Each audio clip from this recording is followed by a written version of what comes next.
Inside OOH. The 29th of June 2026. Araby simplifies air conditioner ownership in latest OOH campaign. With temperatures continuing to rise, Araby's latest campaign focuses on making air conditioner ownership more accessible through installment plans. This marks a continued emphasis by the brand to utilize financial strategies in order to make their products more accessible, as seen in their previous collaboration with Hallen, which launched on OOH last month.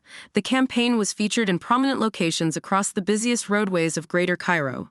The visuals were placed on a blue backdrop, which aligns with Araby's visual identity and is the perfect color to convey the campaign's cooling aspect. The campaign's copy centered around an 18-month installment plan featuring zero down payment, zero interest, and zero administrative fees, simplifying the financial proposition into a message that could be understood at a glance.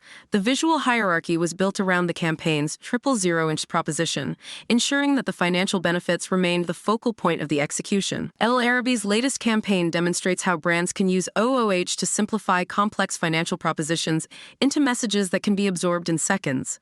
By placing the triple zero-inch strategy at the center of the executions, the brand transforms what could be a lengthy financing discussion into a clear and compelling consumer benefit, making air conditioner ownership feel significantly more attainable during the summer season. Check out Monitoring Out of Home, MOO, a specialist media intelligence agency and analysis system active in Cairo and Dubai, to learn more about this campaign.